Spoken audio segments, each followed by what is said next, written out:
I am so excited to announce that I have released the first official tarot diagnosis spread book. Tarot and Self-Discovery is a therapeutic tarot journey with over 200 spreads, including over 152 card prompts and over 50 robust tarot spreads. You can purchase a physical copy on Amazon or a digital copy at thetarotdiagnosis.com.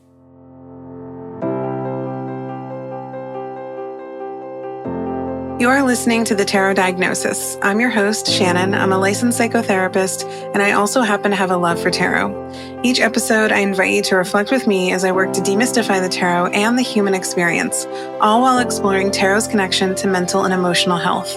While this podcast may feel therapeutic, it is not meant to take the place of psychotherapy. So grab your cards and join me as I work to create a pathway to better understand ourselves and those around us.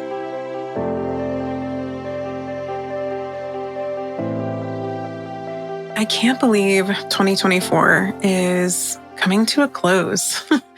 It's the beginning of November right now, and I really found myself reflecting on the whirlwind that has been this last year, both professionally and personally. My life has completely changed this past year in ways that I did not quite expect, and many that I am still kind of grappling with and trying to figure out. But there were also some really wonderful surprises, like being approached by Red Wheel Wiser, the publishing company, and being asked to write a book on shadow work. Like, what? They just slid into that inbox, which was really exciting and humbling and validating. And yeah, it was just really cool to be acknowledged in that way. And I just finished that manuscript, which was a really fast and wild roller coaster of an experience personally. In fact, a section of that book is what inspired this episode today. And I'm really excited about it because, I feel like for a while I was pulling pages all the time, and I honestly don't know how long it's been, but I cannot remember the last time I pulled a page for me personally. And I missed seeing them. I love the pages. They're one of my favorite court cards. So I figured that I would spend some time with them today with all of you. So from a developmental perspective, the pages are deeply connected to childhood and early adolescence. These kind of key periods when our shadows begin to form. And then the rest of the court cards, the knights, the queens, and the kings are also really pivotal archetypal markers of development throughout our life and the lifespan that are also really important and valuable to explore when thinking about either our shadow or just narratives and stories that we've developed, the way that we view ourselves, behavioral patterns, all kinds of good stuff can come from looking at the court cards in this way. So I tend to view the pages as also offering insight into our inner child. And the pages can offer insight regarding wounded versions of our inner child and also healthy versions of this part. So, for example, if we look at the Page of Wands, a wounded version of the Page of Wands might embody feeling like you're too much of something or being told, hey, you're too talkative, you ask too many questions. Where if this Page of Wands inner child part of you was celebrated and cultivated, then you probably were validated for being very creative, having an active imagination, or kind of celebrating your curiosity and really encouraging those questions being asked. And then with the Page of Pentacles, that wounded version probably was told that they were irresponsible, that they weren't really good at completing their chores or their homework, or the opposite. Maybe they were overly praised. So they were constantly told, oh my gosh, you're amazing. You did this assignment, or you did this chore. That's fantastic. You're awesome. When I was working a lot with kids, I learned early on that we should be praising effort, not just completion. So saying things like, wow, you worked really hard on that, or you put a lot of effort into that. So then the healthy version of the Page of Pentacles would have been raised with a sense of self-confidence that they are capable of handling kind of anything that happens to them. So, this is like, think about the young child at the park and, if they trip or something, you might walk up and say, yeah, you tripped. But are you okay? Do you need help? Like letting them, kind of control kind of what's going on instead of walking up and immediately grabbing them and saying, oh my God, it's okay. Because when we have that reaction, you're creating a behavioral pattern that they're then going to perpetuate. So by approaching that a little bit more carefully, and especially if this is your version of the healthy Page of Pentacles, you start to realize like, oh, okay, yeah, like these things can happen to me in life, but I can handle it. Like I'm allowed to mess up once in a while. It doesn't mean that I'm always a mess up or that if I make a mistake here or I screw up there, it doesn't mean that I'm a screw up. It just means that I made a mistake. And then with the Page of Cups. So wounded Page of Cups, this would be the you're too sensitive, you're too emotional, stop crying, why are you always crying, walk it off, that type of thing. The healthy version of the Page of Cups would have been taught that there's a vast array of feelings and you are entitled to all those feelings. Yeah, sometimes they're going to be really big and sometimes they're going to be really intense, and that's okay. And then with the Page of Swords, so wounded version of Page of Swords would be someone's like intelligence really being kind of questioned or belittled, or like growing up being told that you have silly ideas or that your ideas are stupid. And then growing up to maybe not want to share what you think or what what your thought process is. So you keep a lot of things inside.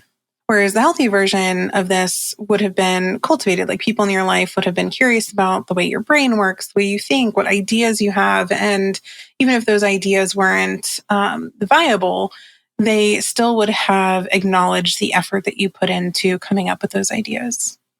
It's really during these formative years of our childhood that we start collecting experiences that inevitably shape our understanding of ourselves and the world around us. And this idea actually reminds me of something that Robert Bly wrote in a little book on the human shadow. And I really love what he has to say about this because it reminds me a lot of tarot. He explains that we are born with a metaphorical bag that we carry throughout life. And this is where tarot comes in, because I tend to liken this bag to the one that the Fool holds in the tarot.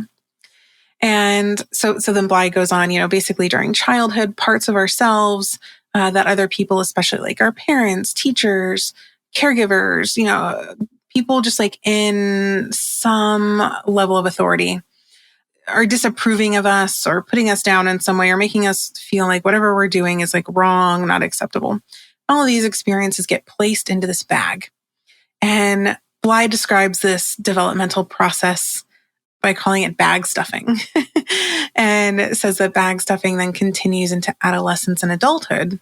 And as we get into adolescence and adulthood, the messaging that we're receiving about ourselves starts to separate and not be so much emphasis placed on caregivers and teachers and those types of folks, and more on our peers. And then according to Bly, we spend our early years just filling this bag with all the parts of ourselves that other people have deemed unacceptable until we get to about our 20s. And then that's when he suggests we start doing the work to empty this bag and really look at what's inside of it and what that means for us.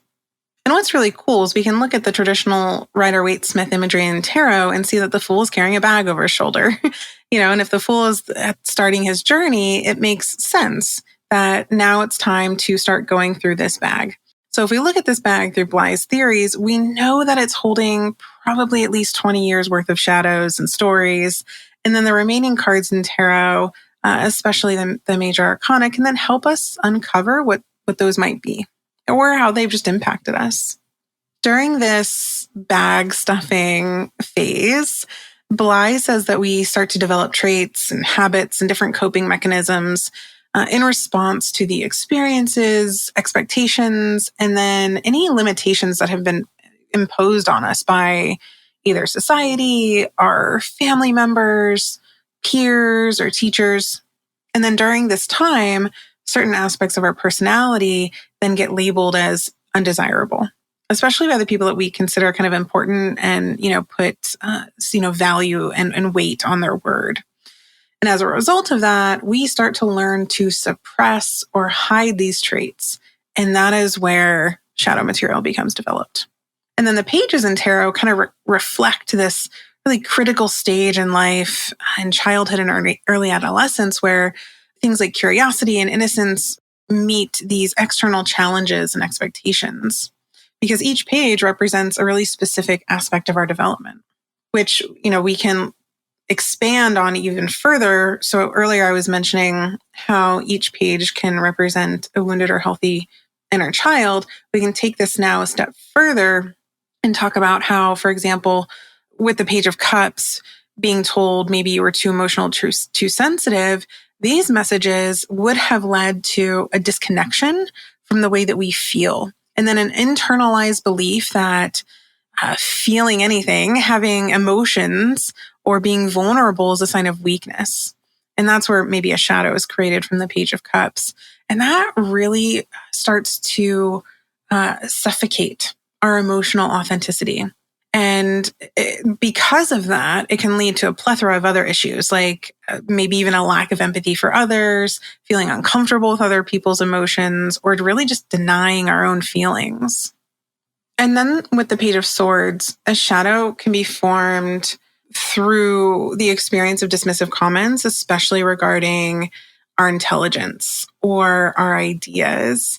And, being told that we're silly can really lead to feelings of self-doubt, which then limits, again, our willingness to express ourselves or even engage in any sort of intellectual conversation with people, which really creates a wedge between us and our platonic relationships or romantic relationships and even our professional relationships. And it can lead to intense feelings of loneliness.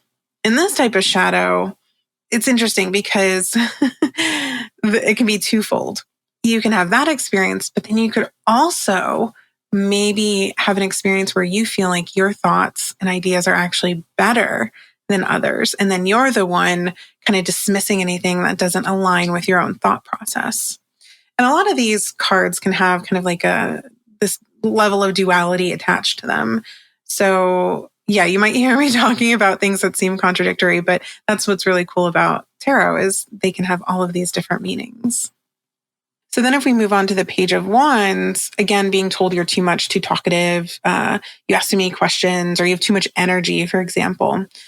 This leads to a suppression of our curiosity, our creativity, and we start to feel like we're not allowed to truly express ourselves. We're not allowed to be excited.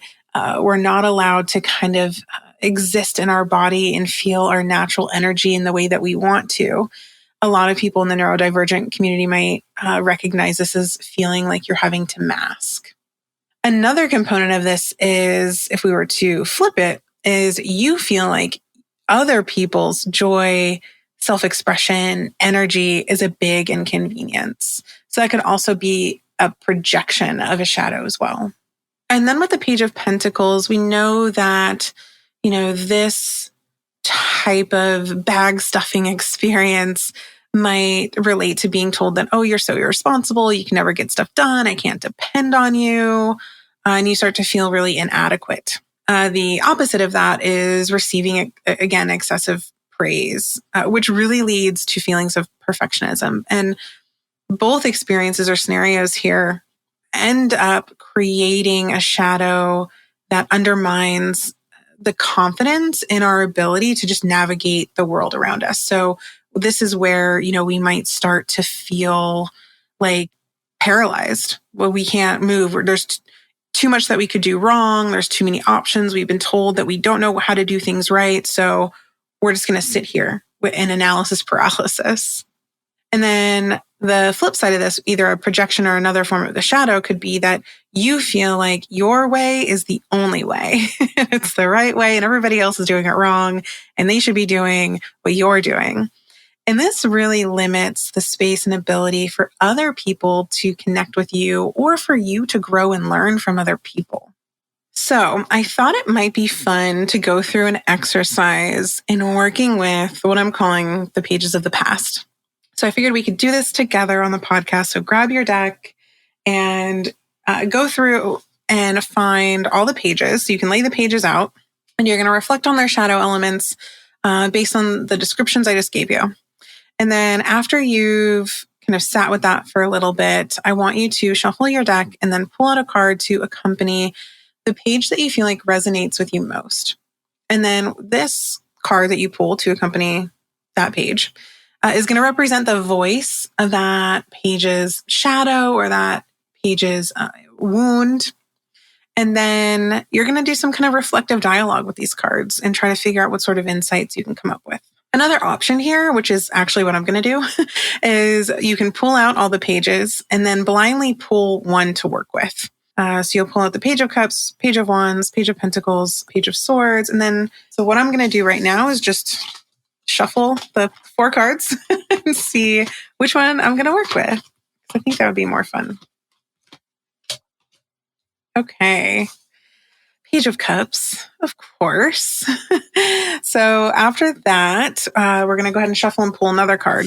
And we're going to pull a card that's going to help us reflect on the following prompt. So what does the card that you pulled, we're about to pull, want you to understand about that page's shadow? So whatever card I pull is going to help me understand something about the Page of Cups and its shadow. Ooh, 6 of Wands. Okay. So remember, with the Page of Cups, wounded version being told that you're overly emotional or too sensitive, whereas the healthy version is you've been taught to honor and respect your feelings as well as the feelings of others. And the shadow component of the Page of Cups stifles that, emotional authenticity, feeling like we're not allowed to feel or that the feelings of others are even more important than ours, which, actually saying that now makes me think that sounds all people-pleasy. So that checks for the Page of Cups. And then we have the 6 of Wands. So it seems like maybe the 6 of Wands wants me to understand that the Page of Cups would like to have their emotions celebrated, maybe regardless of how intense they are, because these emotions are a reminder that we're alive and that we're growing and experiencing and, entitled to these emotions, especially in this complex, layered world that we exist in. So I'm actually going to pull another card now because the other prompt here is how might this page express its needs, fears, or words of wisdom if it could speak directly to you. So this is where that kind of reflective dialogue piece comes in with this exercise. We're going to pull a card to see how this page might want to express its needs, fears, or maybe it just has some words of wisdom for us.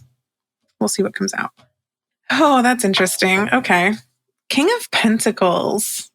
Oh, I feel like maybe there's a mantra there about like feelings and experiences being valid and real. I can't come up with anything right now, but if anyone who's listening has a good mantra about feelings and experiences being real and valid, please email me or send me a DM. All right. So King of Pentacles for how this page might express its needs, fears, or words of wisdom. So, when people are uncomfortable, with emotions, they can invalidate us. We can even invalidate ourselves. Or often maybe people might engage in gaslighting or, again, projecting their own stuff onto us, which then kind of makes us question our own reality and experiences. And I'm going in that direction because the King of Pentacles is firmly grounded. Actually, a friend of mine gifted me this nifty little tarot book, and it's called Tarot Find Your Power by Erin Regulski. Hopefully I'm saying their name right. I'll put it in the show notes. But it has some really short and sweet interpretations that I feel like really pack a punch. And there's a quote for the King of Pentacles that feels really fitting here. And I want to read it to you. It says, "Whatever happens, I've got my own back. And I like that. That's the words of wisdom that I think this King of Pentacles is offering us. And really nice to see alongside this Page of Cups, because especially when, we're thinking about our emotions, we can feel so overwhelmed by them, like we're not in control. And so to have the King of Pentacles swoop in and say, hey, whatever happens, I've got your back, is really comforting. So I wanted to share that I did this exercise with a client recently. And I know you all really like to hear how tarot and therapy can be combined. So I'm going to share that with you. So I was working with this client, and they came in with some discomfort around receiving a lot of feedback lately from both current partner, past partners, as well as colleagues about their kind of behavioral tendency towards being really rigid and inflexible. And these behavioral patterns that they were getting feedback on had ended up creating really subtle fractures in their relationships, which left partners and colleagues feeling really unseen and unheard and really disconnected from this client. And so through some therapeutic work and reflection, and using the cards, the client said that they had felt really strongly identified with the suit of pentacles. Makes sense. And so we did some Page of Pentacles work, and really led to them kind of exploring some underlying childhood trauma, which had been rooted in shame, which led to some hypervigilance, which again makes sense with their tendency towards rigidity and inflexibility and wanting things to be done their way. And for them, the Page of Pentacles ended up becoming this really powerful symbol of a wounded shadow self that they could look at and tend to and hold space for in moments when they felt like they had to be overly rigid. And so while working through this exercise, this client ended up pulling the 10 of Wands to accompany their Page of Pentacles. And, of course, the 10 of Wands symbolizing burdens and overextension really brought to light some of the emotional and psychological load that this person had been carrying from years of feeling like they needed to strive for perfection and control in order to feel safe in their environment, even when they were already safe.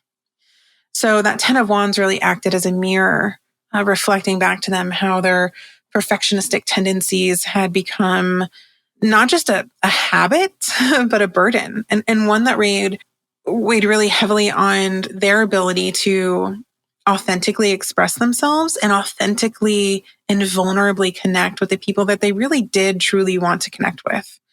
This exercise and these cards ended up really allowing the client to have a pretty powerful dialogue about what it would be like to create space for others to maybe take on some responsibilities and give the client an opportunity to explore how they can still feel safe and practice some different coping mechanisms, even when they're not in control, so that they still feel like things are okay. So I encourage you all to pull the pages out and start exploring the stories that they hold for you and what role they play in this kind of metaphorical bag that we've all been carrying around.